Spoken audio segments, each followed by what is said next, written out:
guys, so ngayon nag-iikot kami here sa Kausan. Alam mo ba Hindi kasi kami makasleep. Then habang kagising mo lang. By 2 o'clock later, may ganap kami. Ay, 7 a.m. Punta kami Ayutthaya. Tingnan ito guys. Very rampant yan. Ayan, tutor namin kayo guys. So, Ito, mga dito, street foods. Ito, may mga barbecue here. Pad Thai. Ito, ay, parang ano siya ng Kausan din area. Pero, other parts. madaming affordable na pagsistayan. Ayan nga, maraming affordable lang sila. So, ang mura lang ng napagsayan namin guys. Roughly 5,000 for 6 nights na. Guys, may promo kasi yung ni Union pa. Kaya ayun. So, mamaya update namin kayo guys later. Hahanap kami, or ikot-ikot lang kami rito tapos kung may mabibili, gano'n. Pero we'll let you know for any updates. Diba babe? Yeah, nagugutom ako. So, gutom pa rin. Magkalap kami na FOOD. Okay, later.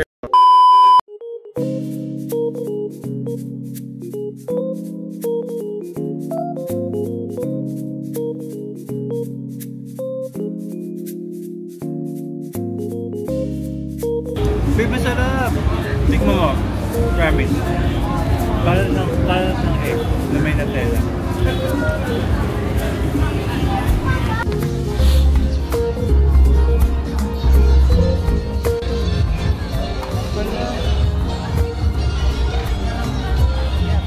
Babe, you want? You eat this. Yeah, nice. Ay, okay, sorry.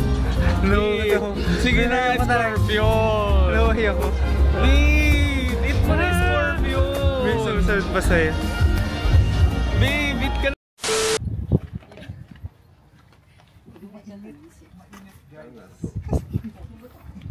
Paano sa babe?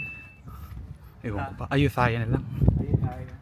Hindi, sinabi kanina ko anong temple. What temple? Prahanakon. Joke. Joke lang. Pero sobrang mainit. Actually, meron silang...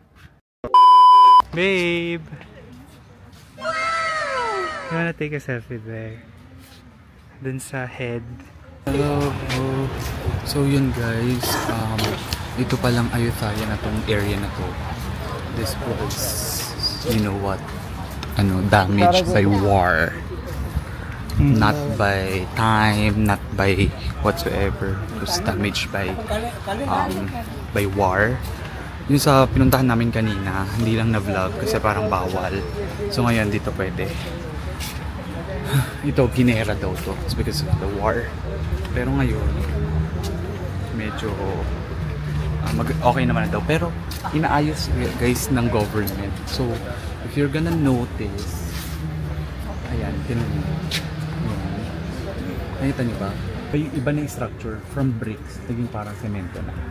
Because guys, sabi ni Ate Girl, yung aming tour guide, hindi daw pwedeng i-restore ng same. Gawa nga daw ng X daw yun sa UNESCO. Dapat daw alam yung difference between yung original and the Restorated. Para makita yung difference. Okay, babe. Oh, sorry. Nandito kami sa Ayutthaya Grand Palace. Ay, hindi. Basta Ayutthaya na Grand Palace ata nila dito sa Ayutthaya. So, dito daw yung mga... Ayun o, may tatlong yon. Ayun. Yan, yung tatlong yan. Tatlo yan, guys. Ayun. Nakikita nyo ba? Tatlo na daw na yan, guys. Diyan nilalagay yung mga Urn ng former king ng Thailand. queen, Nandun sa loob. Basta king, queen, or yung mga yung mga royal family dito sa Ayutthaya. Tapos, at dati daw, covered yan ng with pure gold. Babe, Oh, pure gold yung sabi. covered daw yan ng pure gold. Pero nung sinakop daw sila ng Siamese Empire. Ay, Siamese. Burmese. Nasira. Yung mga taga Burmese Empire, sinira daw. Tapos, in-slaughter daw yung king. Yung king. So, ano yung sinasabi mo kanina, babe? Para, ano yun? Na, Yung mabibigyan si Min ng chance na makabalik sa past to save the king. to save the king Oh. daw. Pero, sabi ko sa kanya, ako yung mag-open ng lagusan niya No. para makapunta siya doon. Pero Babe, may isa si Ming deal. Babe, Ang deal ko sa kanya ay magsasend siya sa akin ng No. Edit out. No. Kissing for me. No to send them. Babe, ikaw kasi naka-save eh. Kasi hinahabol lang. Dito dapat yan. Kasi yung face may tabingi. No. So, pabalik na kami, guys. Dun sa meeting area. Mabalik na kami sa meeting. Kasi tapos na. meron Parang 40 minutes lang yung we binigay still na have, time. Still have 2 minutes to go back. Pagod na si Mi. Tapos after here, We ito na yung last stop namin. May last pa. Last stop na tayo. Kasi, ang next namin ito is Chato Chakma. No! Gastos na naman siya. No money na us. Yes. No money na kami. Bakit? Pwede naman window shopping. Sige. Bye guys. Bye-bye.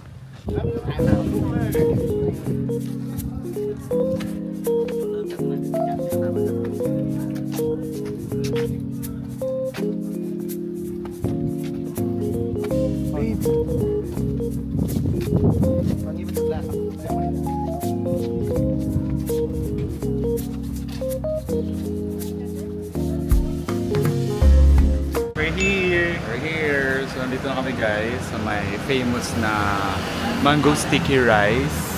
Michelin na mango sticky rice here in Bangkok. Ayan. Ayan siya guys. Ipakita mo. Yung Michelin. We're just waiting for our food. Ito guys. There you go.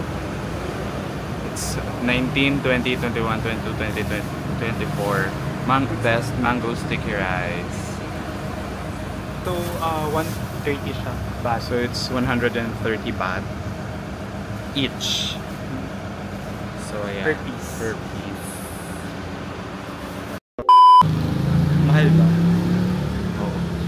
So, Sabi mo sa akin 160 lang. Ay, sabi mo sa akin. 130. Sabi mo sa akin dati 50 lang, 60 lang yung mango sticky rice. 50 dun sa may satin, sa may Kausan. Meron kasi mango sticky rice dun sa Kausan parang Road. Kausan Road. Yung sa mga nagtitinda dun sa mga fruits. Tapos yung isang container na ganun, 50 ng pork barbecue. Saka na. Ayun yun. No! Bakit ba? So, ang aga namin gumisip for that.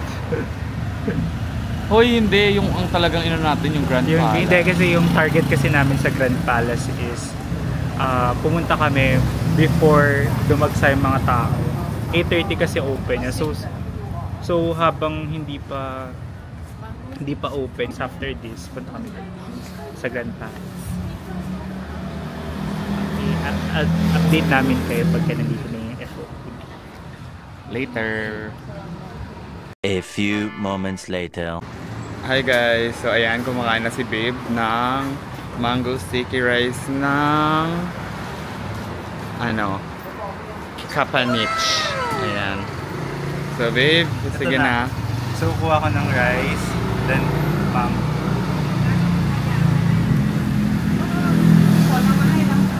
So maaga kaming gumising for this kasi baka marami. Ay, happy siya. Babe, yung phone mo. Okay, and here's mine.